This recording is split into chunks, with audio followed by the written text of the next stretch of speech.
Hi, box office recap here. Today, I'm going to explain a science fiction thriller film called The Titan. Spoilers ahead. Watch out and take care. The premise of the movie is based in 2048. Several cars drive along the Atlantic Ocean to the NATO operating base. One of the cars stops in front of a mansion. A woman shows a family of 3 inside the mansion, which is now their new home. The father, Rick Jansen, his wife, Dr. Abigail Jansen, and his son, Lucas are surprised, clearly not used to the lavishness of the place.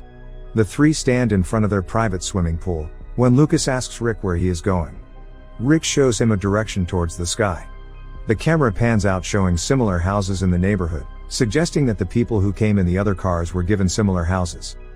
The next morning, Professor Martin Collingwood visits the family. The couple is happy to see him.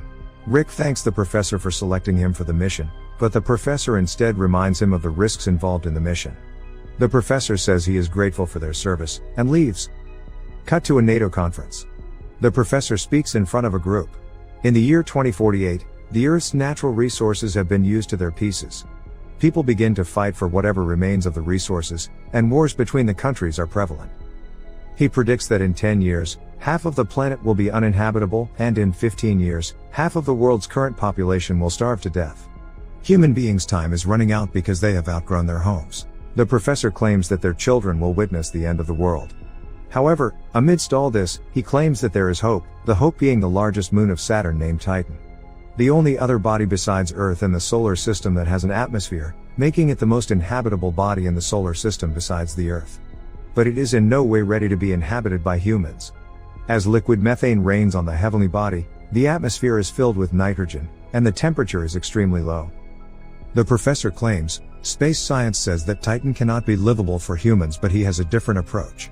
He wants to use modern genetics to make people adapt to the nature of the planet, rather than trying to make the planet inhabitable for humans. Hence, Rick and 13 others in the team have been called to be experimented upon to make them adapt to the environment of Titan. He claims, with little enhancements in their body, they will be able to breathe nitrogen in its air and survive the cold of Titan. Everyone there knows of the risk of the experiment, but they are willing to put their lives in danger, for the future generation. Their main aim is to be able to establish Titan as humans' new home planet. The group has been chosen from 5,000 people in 16 different countries for this specific task, because of their ability to survive. One person at the convention argues that the process is a forced evolution and none of them will survive in the end, but the others claim they know of the risks. After the convention, the group is given their respective key cards and taken to a lab. The experiment's helper, Dr. Freya Upton, gives Rick a shot and informs him that he will be getting over 300 shots in the next week. The shots are to train them to burn nitrogen instead of oxygen for energy, because the level of oxygen in Titan is only 5%, which is less than Earth's 20%. Cut to their mansions. All 14 of the volunteers and their families have been given the lavish homes next to each other, hence Abigail invites everyone for a barbecue weekend. They all dance, eat and drink together. This is the last time they will be allowed to drink alcohol, so they enjoy it. Abigail is drunk after the party, so Rick helps her get to their room, but before they can, he begins to cough aggressively.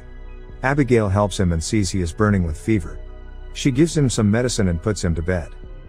In the next experiment, the volunteers are made to sit underwater for as long as they can. The last ones inside are Rick and a girl named Tally.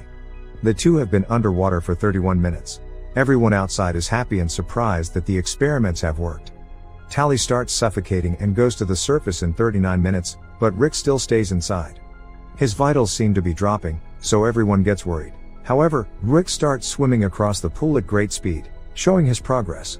Everyone cheers and claps for him. He has been underwater for 42 minutes. At night, Rick tells his son Lucas about Titan's conditions as a bedtime story. The kid is thrilled to know that his father will be able to live on another planet soon. Rick then joins his wife in the swimming pool, where she notices the nerves on his back being prominent. She labels it as a side effect of the shots he has been given, but is worried for him. As time goes by, Abigail and Ryan, the wife of another volunteer, become friends. Ryan tells her that she didn't want her husband to come here, but he doesn't listen to anything she says. Rick goes through surgery that day. Abigail, being a doctor, reads the book they were given, that has all the procedures Rick has to go through.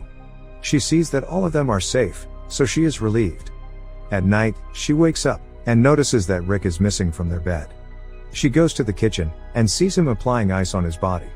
He says he was burning in their bed.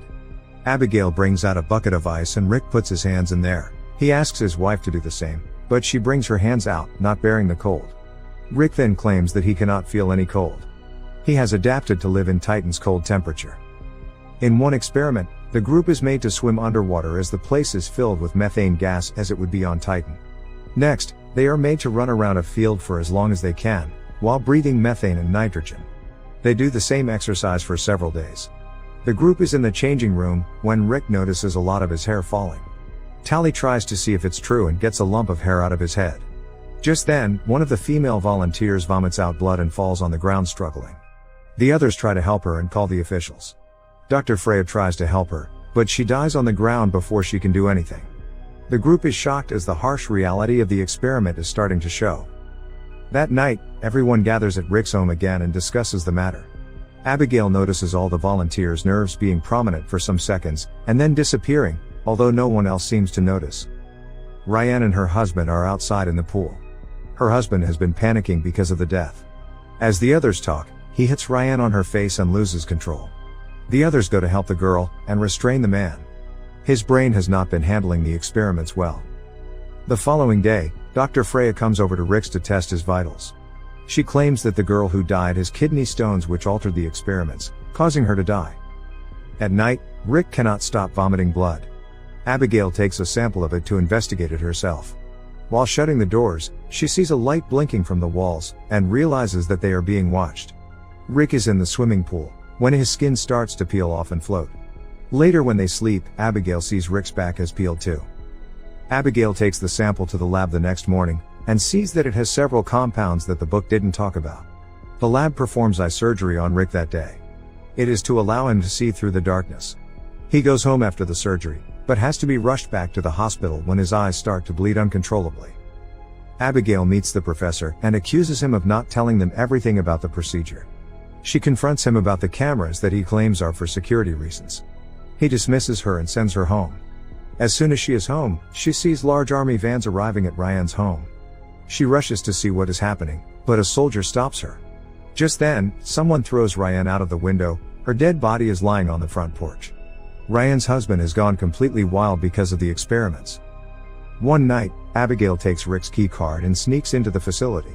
She finds the volunteer's medical file and sees that the girl who died didn't have kidney stones.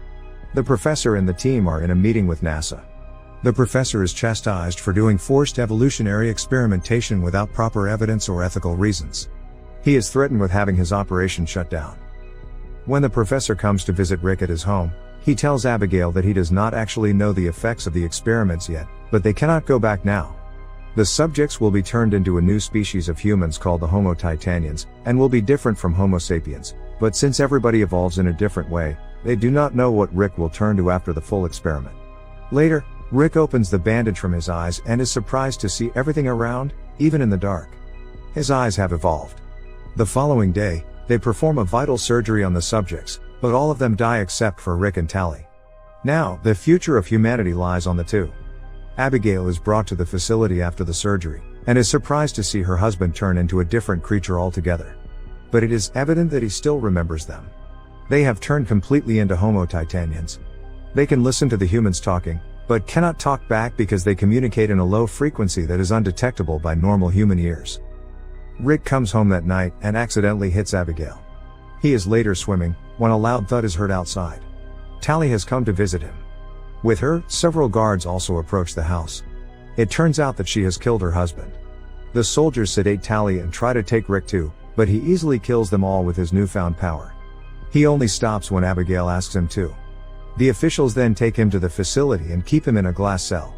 Rick is now ready to be sent to Titan, but his emotional attachment with Abigail and Lucas stops him from proceeding. So the professor asks Abigail to inject him with a compound to erase his memories. Abigail obliges and gives him the shot. Rick shakes his head, suggesting that he doesn't want to forget her. Abigail comes out of the cell, takes Lucas and Dr. Freya, and runs away. As it turns out, she gave him a different compound to help him escape.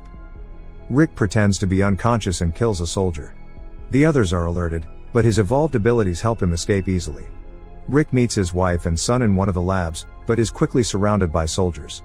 The professor explains to Abigail that Rick's evolution is irreversible, and he cannot go back to being human now. His only way to survive is to go to Titan.